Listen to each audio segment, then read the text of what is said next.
Assalamualaikum warahmatullahi wabarakatuh. Perkenalkan, nama saya Sofia Zulpa dengan NIM 22552011110018. Di sini saya ingin mereview atau memaparkan ulang tentang materi pertemuan dari mata kuliah Data Warehouse. Langsung saja kita mulai materinya, yaitu pada pertemuan pertama materi disampaikan oleh Pak Komarudin selaku dosen kami. Beliau menyampaikan tentang aturan-aturan selama perkuliahan Data Warehouse, dan di situ pula kami membagi kelompok untuk penyampaian materi di pertemuan selanjutnya.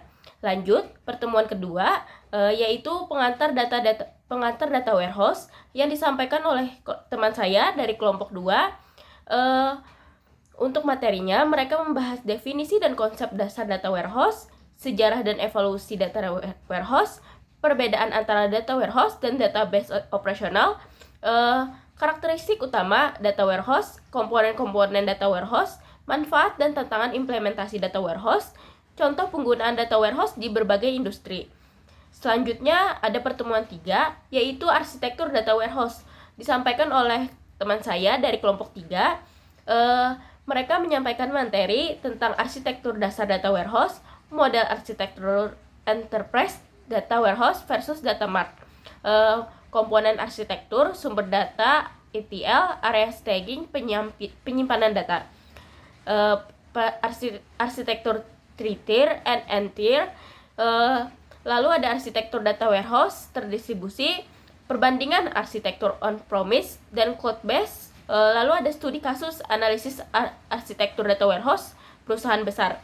Selanjutnya pada pertemuan 4, yaitu pemodelan data dalam data warehouse yang disampaikan oleh teman saya dari kelompok 4, yaitu mereka menyampaikan tentang materi, konsep pemodelan dimensi, skema bintang, yaitu skema dan konsep fact table, skema snowflake dan keuntungannya, slowly changing dimension atau SCD dan sejenisnya, fact table seperti adiptif, semi adiptif, dan non adiptif. Lalu ada teknik demonstrasi dalam data warehouse, partisial, seperti merancang model dimensi untuk kasus bisnis. Selanjutnya ada pertemuan 5, yaitu proses ETL, extract, transform, load, yang disampaikan oleh teman saya dari kelompok 5, yaitu mereka menyampaikan tentang definisi dan tujuan proses ETL, tahapan dalam proses ETL, teknik dan strategi ekstraksi data, transformasi data, cleaning, standarisasi, dan agregasi, metode loading data, book load versus incremental load. Lalu ada metode loading data, book load, incremental load, pengelolaan metadata dalam proses ETL, tools ETL, perbandingan dan pemilihan. Selanjutnya ada pertemuan 6, yaitu data quality dan master data management yang disampaikan oleh kelompok 6. Mereka membahas tentang pentingnya kualitas data dalam data warehouse, dimensi kualitas data, akurasi, kelengkapan, konsistensi, ketepatan waktu, teknik dan proses pembersihan data, konsep implementasi master data management atau MDM, hubungan antara MDM dan data warehouse, data governance, dan perannya dalam menjaga kualitas data, studi kasus, implementasi, strategi kualitas data di perusahaan. Selanjutnya ada pertemuan ke-7. Untuk pertemuan ke-7, seperti biasa, yaitu kami kuis sebelum UTS. Lalu untuk pertemuan ke-8-nya, yaitu UTS, karena UTS sudah diserahkan berkelompok, jadi saat di kampus kami hanya mengisi absensi yang diawasi oleh dosen kami sendiri, yaitu Pak Komarudin. Lanjut untuk materi selanjutnya pada pertemuan 9, yaitu OLAP, disampaikan oleh kelompok 9. Mereka membahas tentang konsep dan tujuan OLAP, operasi dasar OLAP, slice, dice, drill down, dan roll up, jenis-jenis OLAP, roll up, molap, holap, arsitektur sistem OLAP, perbandingan OLAP dengan OLTP, implementasi OLAP menggunakan berbagai tools, partisial, membuat menganalisis kubus OLAP. Selanjutnya ada pertemuan 10, yaitu data mining dan analitik dalam data warehouse, yang disampaikan oleh kelompok 10. Mereka membahas tentang pengantar data mining dan keterkaitannya dengan data warehouse, teknik-teknik data mining, klasifikasi, clustering, asosiasi, predictive analytic dalam konteks data warehouse, text mining, dan analisis sentimen. Selanjutnya ada integrasi machine learning dengan data warehouse, tools dan platform untuk data mining dan analitik, studi kasus seperti aplikasi data mining dalam business intelligence.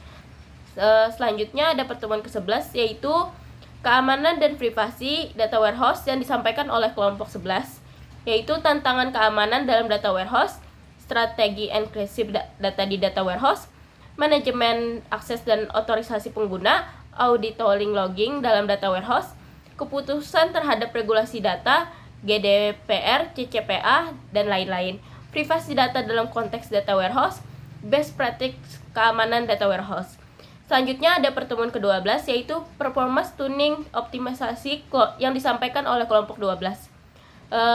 Mereka menyampaikan tentang faktor-faktor yang mempengaruhi performa data warehouse, teknik indexing untuk data warehouse, participable dan manfaatnya, query optimization, techniques, caching dan material fields, parallel processing dalam data warehouse, monitoring troubleshooting perform dalam data warehouse.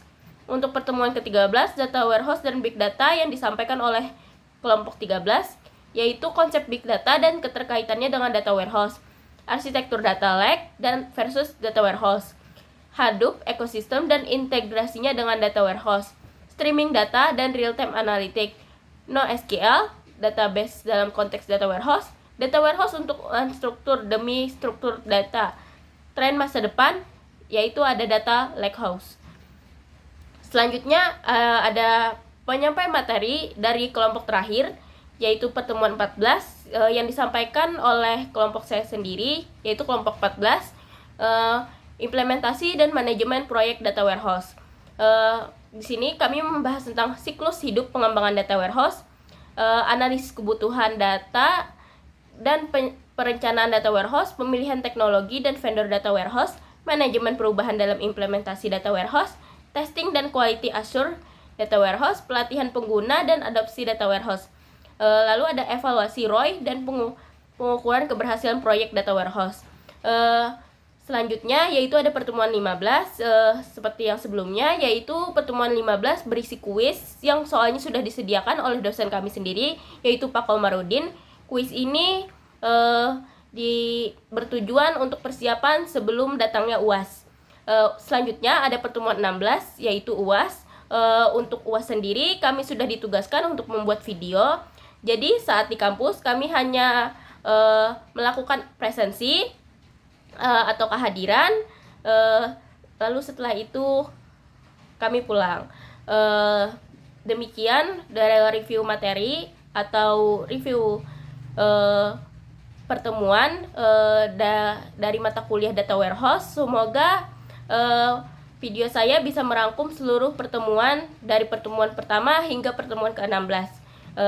Wassalamualaikum warahmatullahi wabarakatuh.